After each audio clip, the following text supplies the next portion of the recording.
This is The Clash, where the real world clashes with a true Christian worldview. Join former professional wrestler Chris Whaley, known as the Masked Saint, who is an author, pastor, and teacher that brings his wrestling skills into the squared circle and tackles real-life issues.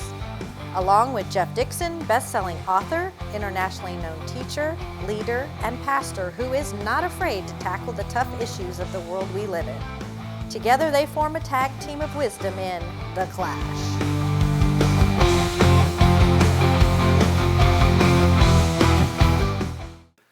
Hi, and welcome to The Clash, where we take a Christian worldview and allow it to clash into the culture around us. And hopefully, when it's all said and done, we provide you with 30 minutes of the finest in entertainment. Well, and, remember, you're probably not paying for this, so you'll get your money's worth, there's no doubt about it. I'm Jeff Dixon. I sit in this chair so I can listen to the wisdom that comes from that chair, where the man that's sitting there is known as the Saint. That's right, the Saint. He is the one, the only, Dr. Chris Whaley. What's up, Doc? Hey, man. I don't know. You just always amaze me with your introductions. You are easily amazed. Then. I am very easily amazed. Doing great, man. I mean, we're taping this the day before the 4th of July. It is, so got a lot of stuff coming up. It's hot in Florida, very hot in Florida. Yes, it is. You know how hot it is? How hot? Hotter than a $2 pistol shooting uphill. That's pretty hot. That's pretty hot. Yeah. What are we talking about today, Jeff? Well, this is going to be maybe one of our best or worst episodes. And the great news is it can be, because it is the do-over episode. So if we do it badly, I guess we can always do it over. Yeah. But we're going to talk about life and things that you wish you could do differently if you had that chance, or something like that. Does that sound right? Yeah, and what makes it great is we're coming from two different philosophies of life. I mean, if you look at it, I mean, he's the one with the bright clouds and the rainbows and stuff, and I'm Eeyore. So you're going to get two different perspectives on this, and it'll be great. And hopefully, of those two perspectives, you'll land somewhere close to them, and both will help stretch you and maybe just make life a little bit easier or better. How about that? Right. Okay. But before we do that, once you catch our breath, let us get our minds in gear here, and you take a quick break. You got time to run to the refrigerator. We'll be back in just a minute. Chris, I was just thinking while we take a break here in the show, wouldn't it be nice if you could go somewhere and shop and get high-quality merchandise that would have a lasting impact? Wouldn't that be good? I think that would be absolutely awesome. Well, I've got a suggestion for you, because what is your favorite saying? Don't tap out. Look at that. How about a Don't Tap Out t-shirt? And look at the logo on the back. What's on the back? The Clash. That's one of my favorite shows. It's on my top list too. And people could go and buy this from our store. Now you say, how do you get to the store? Well, right now there's a QR code on the screen. If they use that QR code, they can go and they can buy, name something. We'll see if they can buy it there. What do you want? What to buy? Probably, I want to get a long sleeve hoodie. You know what? You can get a long sleeve hoodie there. Really? Yeah, and you know what else? If you had a baby tomorrow, you could get Clash baby gear at that same store. Yep, you can get that. All this available at the Clash store. So if you haven't been to the Clash store, you're one of the few people in America that hasn't been there yet. Yeah. And so check it out. Buy our stuff. It makes us money. It makes us happy. Yeah. Okay. Go to the Clash store. Welcome back. This is the do-over episode, and so we're going to talk about things that, if we could do it all over again, we would do differently. Yep. When you started thinking about this episode, praying through what we were going to do, I mean, where did your thoughts go? Well, Jeff, everybody has regrets, mistakes, missed opportunities, things that they wish they could have or should have handled differently. But the key question isn't just what I would change.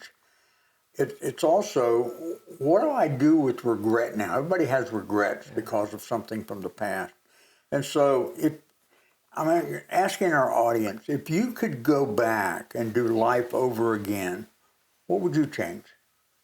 You have some examples to get our minds going? Yeah. I mean, first of all, would you change anything? Okay. And if you change one decision, would that decision change everything else? Or let me ask you this question. Okay. Is regret helpful or is it a trap?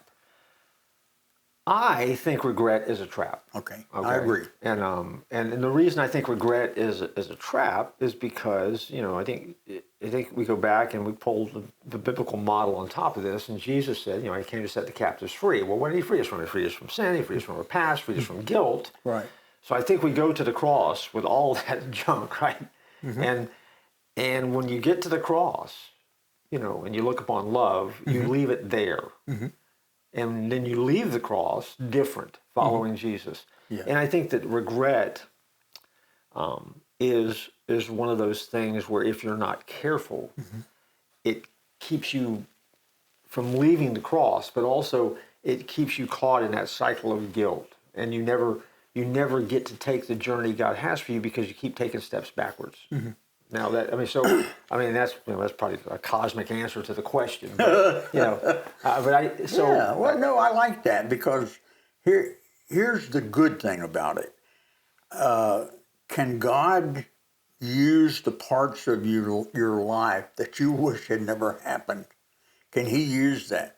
I mean, I think that's a tension that kind of people deal with, and I think the longer we talk today, there's going to be husbands doing this to their wives and wives doing this to their husbands because we all deal with it. So look. Well, hopefully no wives look at their husbands and go, "Yeah, I have a regret." We're not suggesting that. You're not someone's regret. Okay, let's just get that out front now and make that our disclaimer. Okay, that's not this about. Okay. Well, let me just put it like, every person eventually looks back and thinks, I should have listened, or I should have slowed down from that, or I should have forgiven that person. Yeah. I should have taken better care of my health. I should have spent more time with family. I should have trusted God sooner. And then the older you get, I think the more clearly you see, I do, you see that wasted time. You see wrong priorities that you might have had in your life. You see, obviously, the bad decisions that you made, and I made many before Jesus. You see the opportunities that you missed. But sometimes, we romanticize that do-over that we're talking about. We imagine, if we change one thing, life would have been perfect. Yeah. And that's not so. No, I mean that's that Back to the Future mindset, right? Yeah. I mean that the movie scenario, right? You just change this, and this would change, and this would change, and this would change. And there certainly is a ripple effect to everything.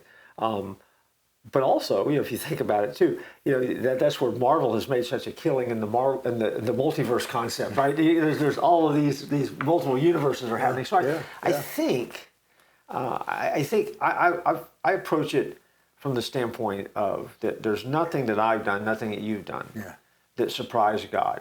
And so the bigness and greatness of God sure does cover up a multitude of sins and missteps and things like that. And I think there's a moment when you make the decision to align your heart with Jesus, that from that point on, there is that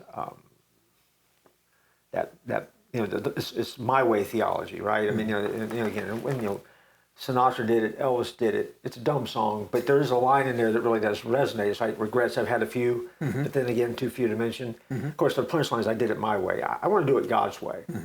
And I think that God has a way of taking all that package of regrets and stuff that, man, I wish I could do that different. And I think He takes and he just molds and weaves it together into that fabric of your life and grows you from it. And hopefully makes you better, a better version of you. I hope. Yeah. I hope. Well, let me ask you, Jeff.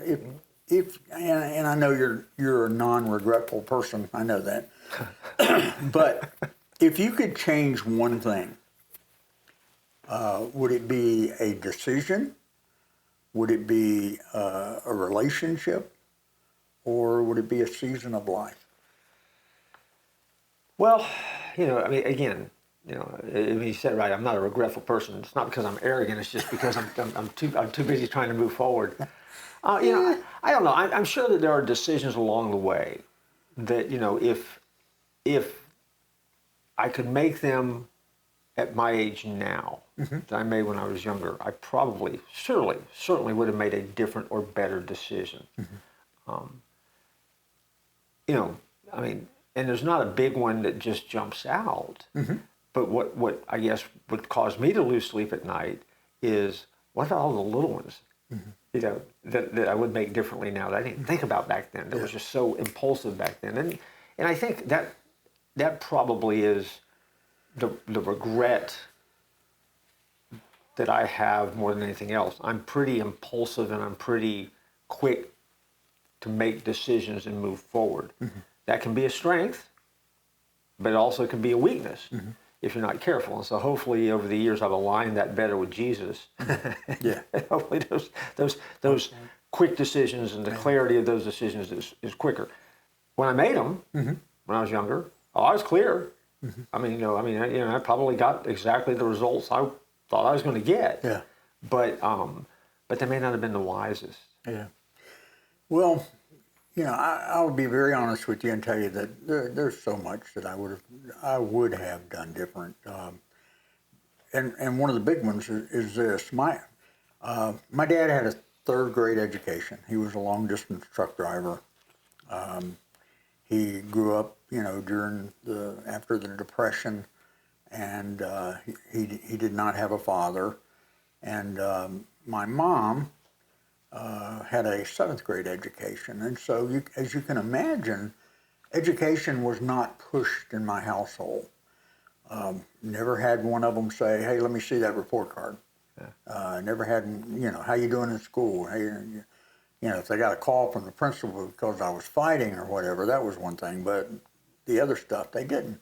And so, I obviously didn't place education very high. And then I met this young lady when I was 16 years old in church, and she knew what she was going to do. I was looking to, make a couple of $100 a week. Back in those days, that was good money, I was looking to do that, find a job, and never thought about school. Well, she was going to college. I followed her down to college, and that's where I met the Lord. And then suddenly I had a desire to learn. And I just saw all of, the 12 years of school where I just completely messed up. And I wish I could have done that over. But I had to work very hard, Well, yeah, you have an earned doctorate degree, man. I know, Come on. But, there we go with regret. It forced me to study harder, to work harder, to make wiser decisions because of those 12 years where I made crazy decisions. Well, for me, school was never really hard. I was, maybe it's regret. I don't know. I could skate through, retain most of it, not have to study a whole lot. Yeah. And and I could roll with a B. Yeah. I could get a B. And so I was memorizer. I was okay with that, right? Yeah. I was okay with that. And so I probably blew through school that way. Elementary school, it's a little bit more, that's, I think A's are a little bit more freely given then. But, by the time you get to high school, especially, B, I think I graduated high school with a, 3.5, 3.6, and I was an athlete, so that was plenty, and that was good enough, and my SAT scores and stuff were good enough. But when I got to seminary, when I got to grad school, I thought that same formula would work. Whew. It did not. That first semester of seminary, and I thought, oh, this is grad school. this is tough. Yep. And so I kind of had that moment of maybe, and I never thought it was regret as much as I should have learned to study better before I got here, because I had to learn to study again. And even to this day, after 1,000 years in ministry, as I think back even on that seminary experience, man, I wish I had paid more attention in Greek and Hebrew. Because I really had to learn Greek and Hebrew after I got out. You know, I mean, I kept my notes in my notebooks. I mean, I've been pulling back for 30 years from that, you know, and had to kind of relearn and retrain. Oh, this is what they were talking about. Oh, this is what it means. Oh, I get it now. You know, life would have been so much better had I developed better habits early on. Well, real quickly before the break, and I know that's dangerous, but do you think most people regret what they did or what they didn't do? I bet that most people regret what they didn't do. There you go. I didn't do. I have about 10 thoughts behind that, but we're going to go to a break. You know, no. And so what we're going to do is we're going to take a quick break, and then we'll be back and we'll continue this do-over episode and see what comes up. All right. During this break, normally we would try to get you to do something, sell you something, send you to a website. But instead, as a bonus for the do-over episode, we have a thought that we want to share as part of the break. Chris? Yeah. What do you think? Okay. If I could do life over again, sure, there are things that I would change. There are words I would love to take back. There's some seasons that I would love to have handled differently or better. Worries I'd refuse to carry, and moments that I'd be more present for. I'd trust God sooner. In some places, I would listen more carefully. In other places, and I would hold more tightly to what really matters. But here it is. The older I get, the more I realize that life is not about fantasizing over a perfect past that never happened. It's about surrendering to the real past I do have to a God who still redeems, who still restores, who still forgives, and he still uses broken people just like me and you. And that's the end of this break. Let's get back to the episode. Hi, welcome back. This is the do-over episode. If you didn't miss the first part, the great news is it's streaming, so when we're done, you can go back and do it over again.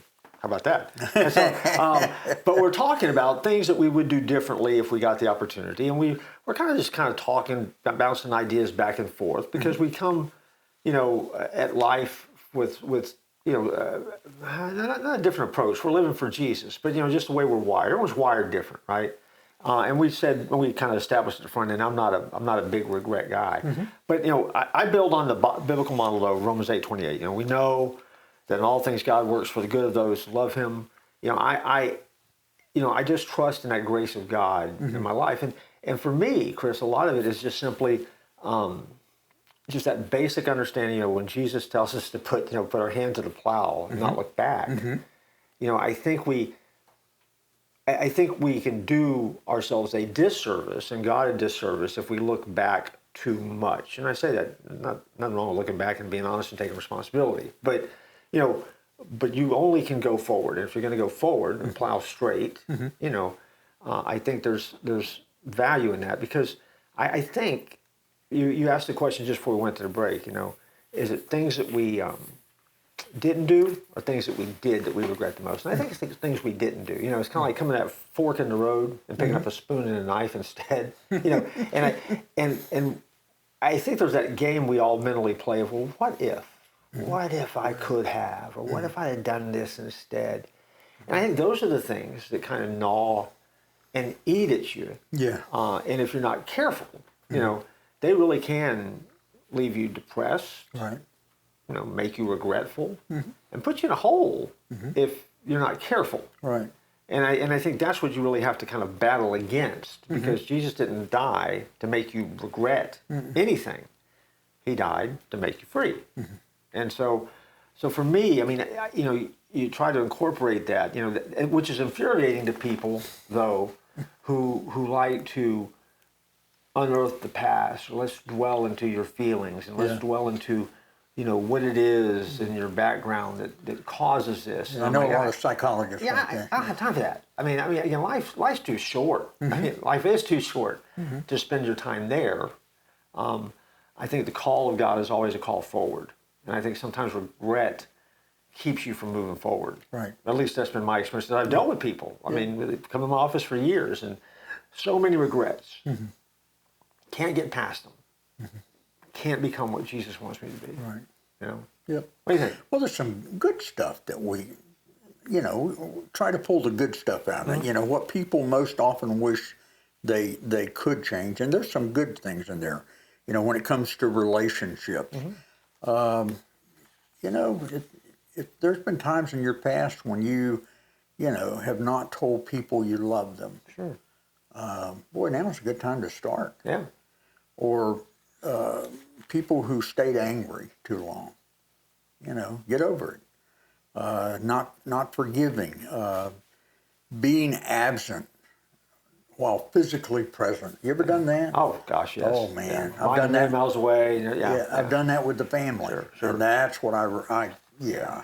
One of the prayers I started praying years ago, and sometimes I'm good at it, sometimes I'm not so good at it. Is be in this moment. Mm-hmm. Absolutely. Letting work, ambition, or distractions take the best of you instead of giving your best to your family. Yeah, that one too. Here's another one: time, not just relationship, but time. Wasting years on things that didn't matter. Right. Yeah. Man. You know people that do that? Yeah, well, I think maybe as you are becoming more seasoned in life. How about that? I didn't say you're old. I said seasoned in life. I'm an old guy. Yeah, right. I think one of the gifts, if you embrace it, of being more seasoned in life. The more life you get in your wake, the more you realize that you don't want to waste time because time is so valuable and precious. When you're younger, you got all the time in the world. Right. As the clock ticks and the years go by, you realize you don't. Mm-hmm. I know that I'm in a season where I've realized that, I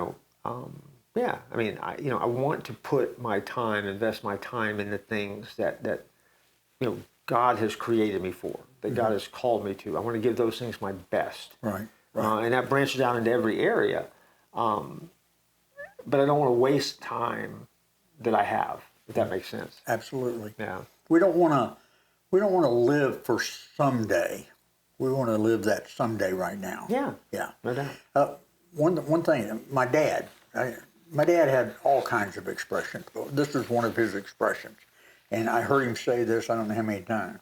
And I'm going to say it just like he said it. Okay. Remember, he had a third grade education. He told me, he said, son, if I had knowed that I was going to live this long, I would have taken a lot better care of myself. Sure. Yeah. And that's one. I did all the right stuff, man. I went to the gym, I worked out, I ate the right stuff. And then here at the age of, I think, 58, in 2012, I had a heart attack. Yeah. And when I went to the cardiologist, I had all kinds of questions. I was saying, hey, man, I've been a professional athlete. I've taken care of myself. I've worked out in the gym like crazy.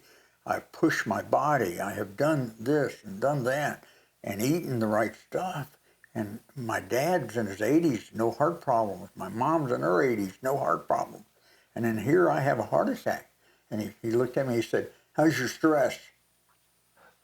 I said, stress? I said, I'm a pastor. My life is filled with stress. I'm all stressed. So I can't go back. Stress. I can't go back and remove that stress, Jeff. I just wish that I had started hanging around you earlier. Oh, yeah. Because Jeff deals with stress a whole lot better than I do. Oh, well, let's get to the spiritual stuff, the spiritual life. Ignoring God's voice from the past, that way that God speaks to us. And I think this would be one for a lot of people today, treating church casually. Yeah. Playing with sin. Mm-hmm. There's another one.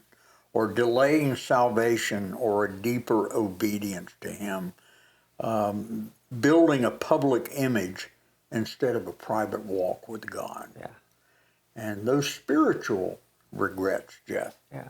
Those spiritual regrets are the ones that matter the most, would you say? I think so. And I think this is where too your depth, your spiritual nature, and and again, your responsibility has to kick in, right? Because if you're going to get past the regret, and not carried around like a bear on your back, you got to go back and you go look in the Bible and you look at guys like King David, you look at Simon Peter, right? If Moses, you look at guys like that and you go, man, those guys made astronomical mistakes. How in the world could they move forward? But yet they did. And I think the underlying current in that is to remember that our God is a God of second, third, fourth chances. And even that verse I read, God takes together and works things together for good, even though at the time they didn't seem good, for those that love Him. I mean, and I think that God, this is where your trust has to come in, right? Do I trust God enough to do what He tells me to do and know that, okay, I screwed that up. I don't know how you're going to fix that, God, but God's going to use it because, again, God's got a bigger plan.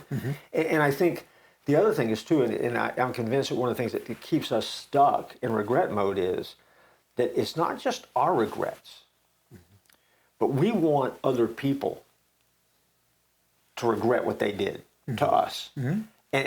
And so what happens is...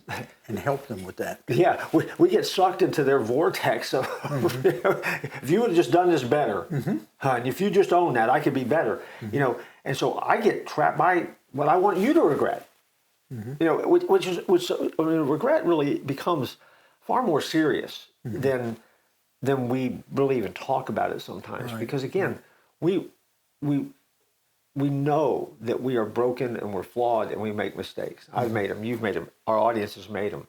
And I think what we lose, if we're not careful, is we get stuck in that swimming pool of regret, and it minimizes the fact that we follow a God who is a God of forgiveness, redemption, and He creates us new. What does the Bible say? We are a new creation. Right. That old guy with all those regrets, that old person with all those mistakes, you know what? Jesus takes that and He makes it new. And we don't have to be that person anymore. Right. If we decide not to be. Absolutely. And I mean, and so I think that's part of the freedom that we have in Christ, that sometimes we don't embrace and value. Right. Am I tracking right on that, or am I? Absolutely, absolutely. And I think it brings us to the point where we need to say that regret can be useful also. Regret can be useful if it teaches you lessons. Regret can be useful if it humbles you. If it makes you apologize, and there's probably a lot of people that need to apologize for something. If it causes you to reconcile with someone, or if it leads you to repentance. And so it can be useful, but here's the problem. We just don't let it become useful in our life. Do you agree with that? I do. Let me get real spiritual here. Let me quote Paul. Let me quote Paul out of Philippians 3, verses 13 and 14. Yeah. Brothers and sisters, I do not consider myself yet to have taken hold of it, but one thing I do. I forget what is behind, and I strain toward what is ahead, and I press on toward the goal to win the prize for which God has called me heavenward in Christ Jesus. Ton of mistakes. We can stay there all day. But you got to forget it and keep moving forward. Right. Because we are called to something bigger. All right. I got something good to end on before we take this break. Most regrets aren't about the moments we failed publicly. They're about the moments that we ignored privately. Yeah. And that takes spending time with God. So, perfect. Right here, it's time for the break. It is. Well, it's not a break. It's time to go home because we're out of episode. Really? No, I mean, I know that went by quick. I know you're full of regret over that, but I am. You need to tell folks what they need to do because just don't have any regrets, right? Remember all that we said and don't tap out.